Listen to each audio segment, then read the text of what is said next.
زمانے کے حالات بدل جانے سے وہ اس طریقے سے حاصل نہ کی جا سکتی ہو جس طریقے سے رسول اللہ صلی اللہ علیہ وسلم اور صحابہ کرام کے زمانے میں حاصل ہو جایا کرتی تھی، بلکہ اس کے واسطے کوئی اور طریقہ استعمال کرنے کی ضرورت پڑ جائے تو کیا اس نئے طریقے کے استعمال کو بھی آپ دین میں اضافہ اور بدعت کہیں گے؟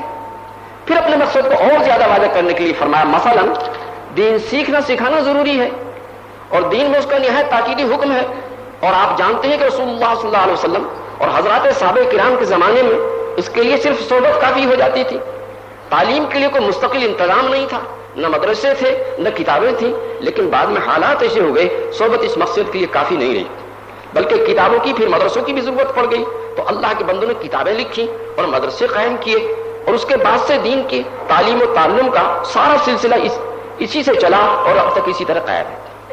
تو کیا تعلیم و تعلم کے طریقے میں اس تبدیلی کو بھی دین میں اضافہ اور بدعت کہا جائے گا؟ میں نے عرض کیا نہیں، دین میں اضافہ نہیں۔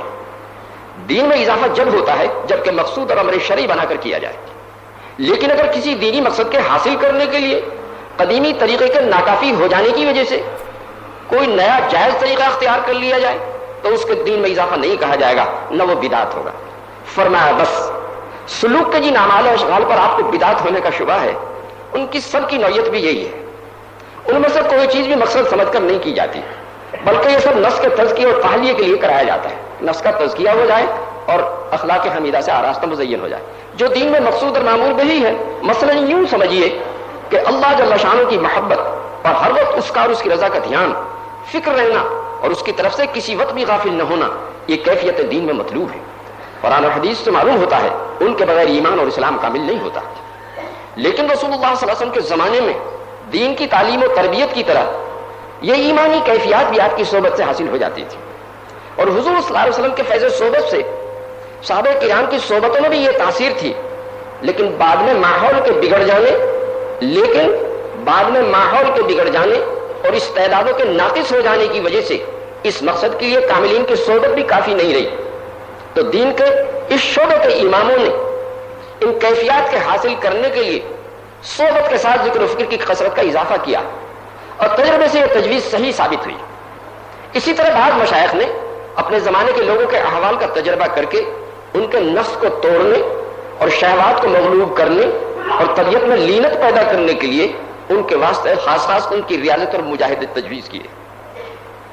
اسی طرح ذکر کی تاثیر بڑھانے کے لیے اور طبیعت میں رقت اور یکسوئی پیدا کرنے کے لیے ضرب کا طریقہ نکالا گیا، بڑے موقف تھے حضرت۔ اسی طرح ذکر کی تاثیر بڑھانے کے لیے اور طبیعت میں رقت اور یکسوئی پیدا کرنے کے لیے ضرب کا طریقہ نکالا گیا، تو ان میں سے کسی چیز کو بھی مقصود اور معمول وہی نہیں سمجھا جاتا، بلکہ یہ سب کچھ علاج اور تدبیر کے طور پر کیا جاتا ہے۔ اسی لیے مقصد حاصل ہو جانے کے بعد یہ سب چیزیں چھڑا دی جاتی ہیں، اور یہی وجہ ہے کہ ائمہ طریق اپنے اپنے زمانے کے حالات اور اپنے تجربوں کے مطابق ان چیزوں میں رد و بدل اور کمی بیشی بھی کرتے رہے ہیں اور اب بھی کرتے رہتے ہیں، بلکہ ایک ہی شیخ کبھی کبھی مختلف طالبوں کے لیے ان کے خاص حالات اور ان کی استعداد کے مطابق الگ الگ اعمال و اشغال تجویز کر دیتا ہے، اور بعض ایسی اعلیٰ استعداد والے بھی ہوتے ہیں جنہیں اس طرح کا کوئی ذکر شغل کرانے کی ضرورت ہی نہیں ہوتی، اللہ تعالیٰ ان کو یوں ہی نصیب فرما دیتا ہے۔ اس سے ہر شخص سمجھ سکتا ہے کہ ان سب چیزوں کو صرف علاج اور تدبیر کے طور پر ضرورتاً کرایا جاتا ہے۔ ان بزرگ کی اس تقریر اور توضیح سے میرا وہ ذہنی خلیان تو دور ہو گیا، لیکن ایک نئی پیاس یہ پیدا ہو گئی کہ جو کچھ فرمایا گیا ہے اس کو خود آزما کے دیکھا جائے۔ عجیب و غریب شخصیت تھی مولانا کی۔ جب ان کا وصال ہوا تو علی میاں صاحب نے تعزیتی جو بیان دیا تھا اس میں دو باتیں فرمائی تھی کہ دین کی حمایت کرنے والے بہت دیکھے، لیکن مولانا کے اندر دین کی حمیت تھی، وہ اسلام کے خلاف برداشت ہی نہیں کر سکتے تھے، اور دوسرے علوم میں متداولہ کی کتابیں پڑھانے والے بڑے بڑے اہل علم دیکھے، لیکن مولانا راسخین فی العلم میں سے تھے، کتاب لکھتے تھے تو اہلیہ کو سناتے، سمجھ میں آئی کہ نہیں، پھر اسے اور ہلکا کرتے تھے، پھر سنائی سمجھ میں آئی کہ نہیں آئی، پھر ہلکا کرتے تھے۔ تو مقصد اشاعت علم تھا، اپنی شخصیت کا اظہار مقصود نہیں تھا۔ ان کو خود آزما کے دیکھا جائے اور اپنے ذاتی تجربے سے قلبی اطمینان اور مزید یقین حاصل کیا جائے، لیکن میرے حالات اور مشاغل میں اس کی گنجائش نہیں تھی کہ اس تجربے کے لیے میں کوئی بڑا وقت اور مستقل وقت دے سکوں، اس لیے میں نے بے تکلف اور صفائی سے عرض کیا اگر یہ ذکر شغل المقاصد کے لیے کیا جاتا ہے اور اس کے ذریعے یہ چیزیں حاصل ہو جاتی ہیں تو پھر میں بھی اس کا محتاج ہوں۔ لیکن میں زیادہ وقت نہیں دے سکتا کیونکہ دین کے دوسرے کاموں سے کچھ تعلق کر رکھا ان کو بھی چھوڑنا نہیں چاہتا. فرمایا مولوی صاحب تصوف دین کے کام چھڑانے کے لیے نہیں ہے، بلکہ اس سے تو دین کے کاموں میں قوت آتی ہے اور جان پڑتی ہے. لیکن کیا عرض کیا جائے، اللہ کی مشیت ہے، جن کو اللہ نے دین کے کاموں کا قابل بنایا ہے وہ اب ادھر توجہ ہی نہیں کرتے. حالانکہ اگر تھوڑی سی توجہ ادھر دے دیں، دیکھیں ان کے کاموں میں کتنی قوت آتی ہے. حضرت خواجہ صاحب نے، بابا صاحب نے، بعد میں حضرت مجدد صاحب نے، حضرت شاہ صاحب نے، حضرت سید صاحب نے ہمارے اس ملک میں جو دین کی خدمات انجام دیں اور جو کچھ کر دکھایا، اس کا 1,000واں حصہ بھی ہماری بڑی بڑی انجمنیں اور جماعتیں نہیں کر سک رہی ہیں. اس میں ان کے اخلاص اور قلب کی اس قوت کو خاص دخل تھا جو تصوف کے راستے سے پیدا کی گئی تھی. لیکن اب صورت یہ ہے، اس طرف صرف بیچارے وہی آتے ہیں جو بس اللہ اللہ کرنے کے کام کے ہوتے ہیں. جب آپ بھی جانتے ہیں کہ اللہ تعالیٰ نے اپنے بندوں میں استعدادیں مختلف رکھی ہیں.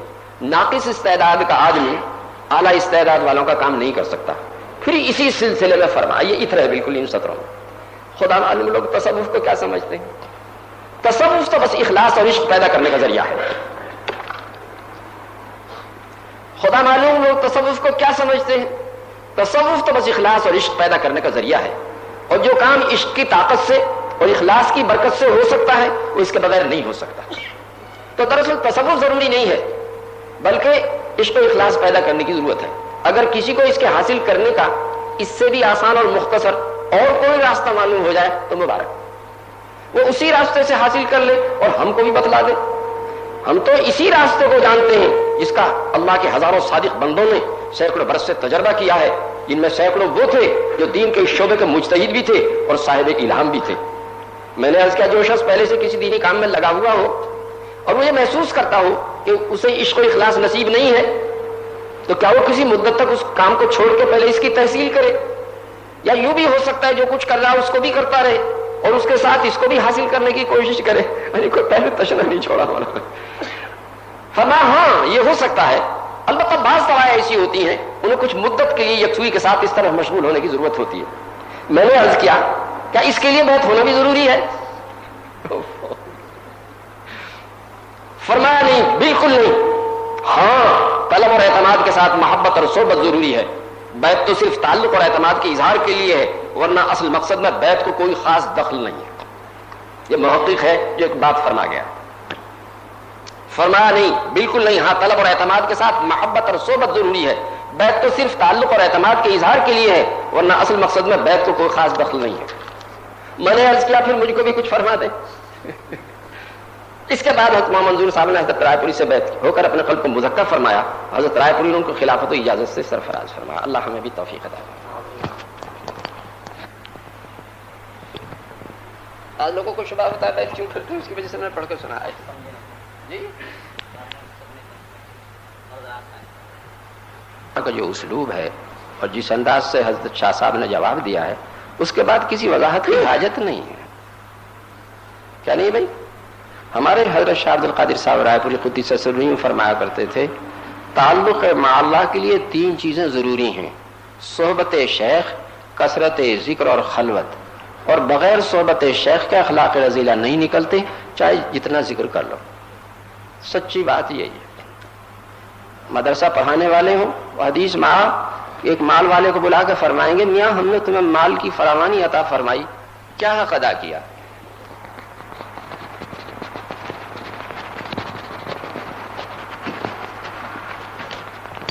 نہیں لگا وہ عرض کرے گا کوئی مصرف خیر ایسا نہیں، آپ نے حکم فرمایا میں نے خرچ نہ کیا ہو. ارشاد ہوگا اس لیے خرچ کیا تاکہ لوگ دریا دل فیاض اور سخی کہیں، کہا جا چکا منہ کے بل گھسیٹ کے جہنم میں ڈال دو. پھر ایک صاحب علم کو بلا کے فرمائیں گے، میاں تمہارے قلب و ذہن پر ہم نے علوم کا فیضان کیا، کیا حق ادا کیا؟ اجی حضرت آپ کے لیے سیکھا اور سکھایا. فرمایا اس لیے سیکھا سکھایا تاکہ حافظ کہیں، قاری کہیں، عالم کہیں، کہا جا چکا منہ کے بل گھسیٹ کے جہنم میں ڈال دو. تو ایک مجاہد فی سبیل اللہ کو بلائیں گے، میں ہم نے قوت و صلابت عطا کی، کیا حق ادا کیا؟ حضرت آپ کے راستے میں جہاد کیا تھا کہ جان نثار کی، اس لیے کہ یہ لوگ دلیر اور شجاع کہیں، کہا جا چکا منہ کے بل گھسیٹ کے جہنم میں ڈال دو. ہمارا مرض یہ بول تو ہم نیک کام کرتے نہیں, بھولے بسرے کوئی ہو جائے تو یوں چاہے لوگوں کو علم ہو جائے, رمز و ایما میں اشارے کنائے میں بس 50 برس کے بعد جیب سے اخلاص والا عمل نکل جاتا ہے. اللہم لا تکلنی الی نفسی طرفۃ عین. ہاں, ہمارے ڈاکٹر ذاکر حسین مرحوم نے ایک واقعہ لکھا. ایک صاحب خیر تھے, اللہ نے بڑی نعمتیں دی تھیں اور خیر کے کام میں چپ کے بے دریغ خرچ کرتے تھے, گزی گاڑا پہنتے تھے, موٹا جھوٹا کھاتے تھے, اور سب یوں کہتے تھے کنجوس, مکھی چوس, چام جائے دام نہ جائے. اور ان کے پاس ایک ڈائری تھی, لکھا فلاں یتیم لڑکا, اس کی تعلیم کا سلسلہ شروع ہوا. اب وہ انجینئرنگ کا کورس کر کے فارغ ہو کے اپنے اہل و عیال کے ساتھ خوشحال زندگی گزار رہا ہے. کیفیت کے خانے میں لکھا 15 سال کے بعد وہ فلاں یتیم لڑکا, اس کا تعلیم کا سلسلہ شروع کیا. اب وہ MBBS کر کے ڈاکٹر بن گیا, اپنے بیوی بچوں کے ساتھ خوشحال زندگی گزار رہا ہے کیفیت کے خانے. وہ فلاں یتیم بچی تھی, اس کے تعلیم و تربیت کی, اب وہ خوشحال زندگی گزار رہی ہے اپنی سسرال میں. تو یہ سوچتا تھا کہ انتقال کے وقت یہ میں ڈائری چھوڑ جاؤں گا تاکہ یہ محسوس کریں کہ ہم نے غلط سمجھا اسے. لیکن آدمی جب نیک کام کرتا ہے اللہ کے ہاں سے قبولیت کے دروازے بھی کھل جاتے ہیں. این انتقال کے وقت اس کے دل میں یہ بات آئی, اگر میں ڈائری چھوڑ گیا اور لوگوں کو معلوم بھی ہو گیا تو مجھے کیا ملا اس سے؟ بس کانپتے ہوئے ہاتھوں سے آتش جام جو تھا کمرے میں اسے ڈائری کو ڈال دیا اور وہ جل کے بھسم ہو گئی. بس نیکی کر دریا میں ڈال. یہ مشائخ کی ضرورت اس لیے پڑے ہے کہ یہ اخلاص آ جائے. بس چونکہ قبولیت اعمال کے 5 درجے ہیں. علم ہو, علم کہتے ہیں صحیح جاننے کو, اور جہل کہتے ہیں نہ جاننے کو, اور جہل مرکب کہتے ہیں نہ جاننے کے باوجود آدمی جاننے کا مدعی جیسے ہم ہیں. آکس کے ندانت اور بیدانت کے بیدانت در جہل مرکب ابد الدہر بمارا. اور نہ جاننا صرف جہل نہیں ہے, غلط جاننا بھی جہل ہے. جو بھینسے کو ہاتھی سمجھتا ہے وہ بھی جاہل ہے, اور اگر اس پر اصرار کرے کہ نہیں صاحب ہاتھی ہے تو یوں کہیں گے حواس میں اختلال ہے, یہاں سے گڑبڑ ہو گیا. اسی لیے حضرت مولوی صاحب فرمایا کرتے تھے علم کیا ہے؟ آدمی کے اندر تحقیق کا جذبہ پیدا ہو جائے, اس وقت میرا اللہ کیا چاہتا ہے اور کس طریقے سے چاہتا ہے. ان 2 باتوں کو جاننے کا نام علم ہے اور نہ جاننے کا نام جہل ہے, چاہے کتنی بڑی ڈگری ہو اس کے پاس. اس دور کے فتنوں میں سے یہ بہت بڑا فتنہ ہے, جس کے پاس علوم عصریہ میں سے مادی علوم میں سے بڑی سی ڈگری ہو, لوگ اسے جاہل نہیں سمجھتے. تو پہلے تو علم ہو, پھر اس کا استحضار ہو. استنجا جانے کی دعا یاد کی, جب جا کے بیٹھ گئے اب یاد آیا دعا نہیں پڑھی, کیوں؟ استحضار نہیں رہا, غفلت ہو گئی. پھر اس پہ عمل ہو, مائک سے اذان کی آواز آ رہی ہے, مسجد کے پاس سے گزرنا ہے, نماز نہیں پڑھ رہے. کیا جی عمل تو ہے, استقامت نہیں. کیا نہیں؟ ہاں استقامت کیا ہے کہ دیوار پہ ردے پہ ردہ رکھتے چلے جاؤ, لنٹر ڈالنے کے قابل ہو جاؤ. بس پھر اخلاص ہو, اس میں علم ہو, استحضار ہو, عمل ہو, استقامت ہو, پھر اخلاص ہو, چھوٹا ہو یا بڑا. یہ 5 شرطیں ہیں قبولیت کے لیے. ہاں, اور 5 باتوں سے عمل برباد ہو جاتا ہے. جہل سے امر ہی معلوم نہیں تو امتثال امر کیسے ہوگا؟ امر تو معلوم تھا, غفلت ہو گئی تو امتثال امر نہیں ہوا. ریا سے چلا جاتا ہے کہ دکھاوے کے لیے عمل کرے, سما سے چلا جاتا ہے کہ شہرت کے لیے عمل کرے, اغراض سے چلا جاتا ہے. ہمارے یہاں ایک پروفیسر صاحب نے دوسرے پروفیسر صاحب کی ضیافت کی, تو میں سوچتا رہا ان سے ایسا قرب بھی نہیں, لیکن بہت ہی پرتکلف ضیافت ہے. 3 مہینے کے بعد پتا چلا کہ ایک مجلس میں میرا ووٹ چاہتے ہیں. کائے کے لیے مرغ کھلایا؟ ووٹ کے لیے. تو عمل کے برباد ہونے کے لیے ریا سما اس کی ضرورت ہی نہیں, اغراض سے بھی برباد ہو جاتا ہے. اب یہ جو خرابیاں ہیں میرے بھائیو دوستو بزرگوں, یہ ہمارے اندر سے نکل جائیں. بس یہ امام غزالی کو بھی ضرورت ہے, امام فخر الدین رازی کو بھی ضرورت ہے, سید سلیمان ندوی کو بھی ضرورت ہے, ابو الحسن ندوی کو بھی ضرورت ہے, علامہ ابراہیم کو بھی ضرورت ہے. ہمارے بزرگ تھے علامہ ابراہیم بلیاوی نور اللہ وقدود دارالعلوم کے صدر مدرس تھے, منقولات معقولات کے امام تھے. اپنی پیرانہ سالی میں اپنے شاگرد حضرت شاہ ولی اللہ صاحب نور اللہ مرقود کے پاس تشریف لے گئے بیعت کے لیے. شاہ صاحب اوپر کی منزل میں تھے, معلوم ہوا استاد مکرم تشریف لائے ہیں, طبیعت ناساز تھی, 2 خادموں کے سارے سے نیچے تشریف لائے, آ کر بیٹھے. علامہ نے فرمایا شاہ صاحب بچائیے, شاہ صاحب نے کہا فقیر تو آپ کے گھرانے کا کتا ہے، اس کا کام ہی حفاظت ہے، کیونکہ شاگرد تھے. پھر خط آیا اپنے بوڑھے استاد کو تباہ ہونے سے بچا لو. شاہ صاحب نے خط لکھا جتنا اخلاص آپ کے اندر ہے تو میں اپنے اندر بھی نہیں پاتا. اس جلالت علمی کے ساتھ اپنے شاگرد سے اصلاح کے لیے رجوع کرنا کمال اخلاص کی دلیل ہے. میں آپ کو بیعت کی اجازت دیتا ہوں، اگر کوئی طالب آئے تو بیعت کر لے.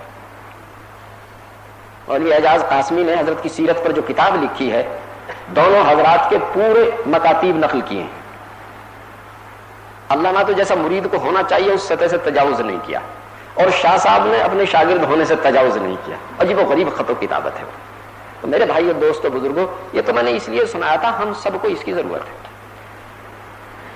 چاہے ہم دعوت کی محنت میں لگے ہوئے ہوں، یا مدرسہ پڑھا رہے ہوں، یا تصنیف و تالیف کے مشغلے میں ہوں، یہ تینوں شعبے والوں کو ضرورت ہے. دین کے 4 شعبے ہیں، ایک دعوت و تبلیغ کا، دوسرے درس و تدریس کا، تیسرے تزکیہ نفس و تصفیہ قلب کا، چوتھے تصنیف و تالیف کا.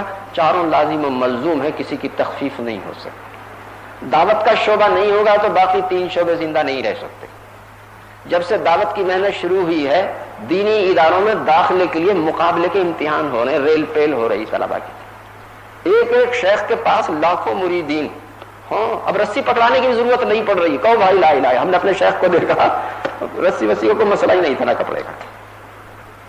ہاں اور مرکز کے سامنے ادارے اشاعت دینیات ہے، کتاب بیچتے بیچتے کروڑ پتی ہو گئے.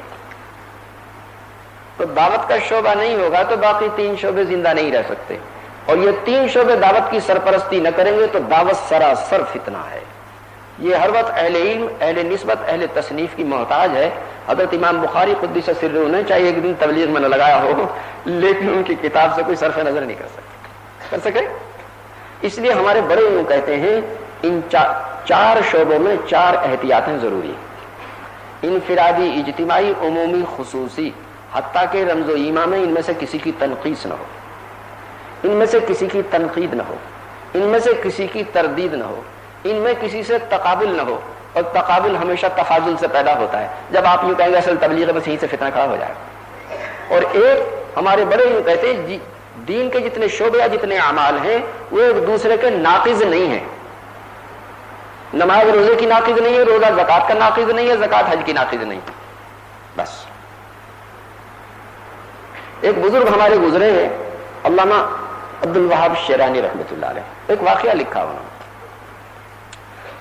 ایک جوان تندرست آدمی کا اچانک انتقال ہو گیا. اب بھاری بھرکم میت مسجد لے کے آئے، بس 4 آدمی. اب قبرستان فصل پر میت وزنی اور 4 آدمی. ایک آدمی آیا، اس نے آگے کاندھا دیا. بتائیے اس کے آنے سے خوشی ہوگی رنج ہوگا؟ جی اس نے وزن کم کیا. اب ہر نیا فرد جو آ رہا ہے قبرستان تک ان کے وزن کو کم کر رہا ہے اور مسرت کا باعث ہے. لیکن ہمارا یہ ذوق نہیں رہا. پورا دین وجود میں آ جائے اس کے لیے 4 شعبوں کی ضرورت ہے. ہم ایک دوسرے کے رفیق ہونے کے بجائے فریق بن گئے، حریف بن گئے. اس میں جو بنیادی ضرورت ہمارے شیخ حضرت زکریا صاحب قدس سرہ اللہ ان کے درجات بلند فرمائے، ان پر سب جڑتے تھے. تبلیغ والے انہیں اپنا بڑا سمجھتے تھے. بقول حضرت شیخ کے حضرت الیاس صاحب نے یہ فرمایا میرا سب سے بڑا مخالف زکریا تھا. سب سے زیادہ اس نے تردید کی میری، اور سب سے زیادہ اس نے میری وکالت کی. کیونکہ حضرت رائے پور سے اور میں دہلی پہنچے. حضرت دہلوی نے فرمایا بھائی میرٹھ چلیں گے. حضرت رائے پور نے فرمایا جی میرٹھ چلیں گے. اب وہاں عاشق الہی صاحب اس دعوت کے کام کے بڑے مخالفین میں تھے. انہوں نے تہ خانے میں، گرمی کا زمانہ تھا، ہمارے کھانے کا بہت ہی پرتکلف انتظام کیا. اور کھانے کے بعد اب دونوں بزرگوں میں گفتگو شروع ہوئی. الیاس صاحب نے، مولانا عاشق الہی صاحب نے، وہ اعتراض کرتے، وہ جواب دیتے، حتیٰ کہ یہ ہوا کہ بالکل مناظرے کی کیفیت پیدا ہو. اور حضرت الیاس صاحب کا یہ حال تھا، چونکہ زبان میں لکنت تھی، ایک لفظ ادا کرنا چاہتے تھے تو رگیں پھول جاتی تھی، چہرہ سرخ ہو جاتا تھا. اور میں تھوڑی دیر کے بعد حضرت رائے پور کے کونی مارتا کہ میرٹھ چلیں گے، دیکھ لو کیا تماشا ہو رہا میرٹھ میں. جب بہت دیر ہو گئی میں نے عرض کیا حضرت میں بھی کچھ عرض کرنا چاہتا ہوں. فرمایا ضرور، ہم تو پہلے سوچ رہے تھے. میں نے عرض کیا جی دعوت ہو یا مدرسہ، خانقاہ ہو یا کتابیں، جب تک آدمی کلیتاً فارغ نہ ہو اس وقت تک نظام چلا نہیں سکتا. ان پہ اسی کا غلبہ. کیونکہ تو ٹھیک کہتا ہے، بس جھگڑا ختم ہو گیا.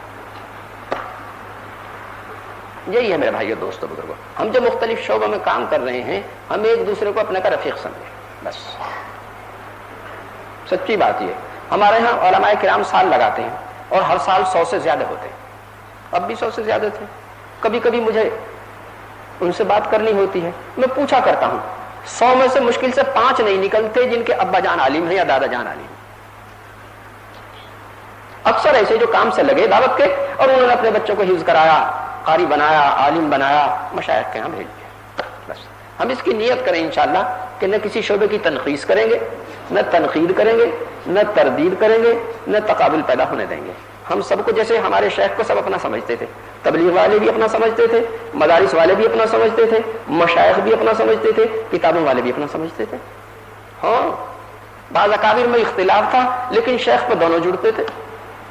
ہاں یہ الاعتدال قائد پہ لکھی گئی اور دونوں بزرگ شیخ سے محبت رکھتے تھے. ہاں حضرت علی میاں صاحب، مولانا اسد میاں صاحب کبھی کبھی اختلاف ہو جاتا تھا لیکن شیخ پہ دونوں جڑتے تھے.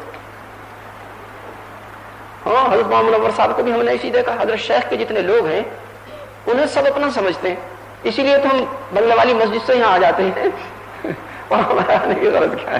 ہم تو سال بھر وہی بنگلے والی مسجد میں پڑے رہتے ہیں، جماعتوں کو ہدایت دیتے رہتے ہیں، کارگزاری سنتے رہتے ہیں، ملکوں کے صوبوں کے سفر کرتے رہتے ہیں.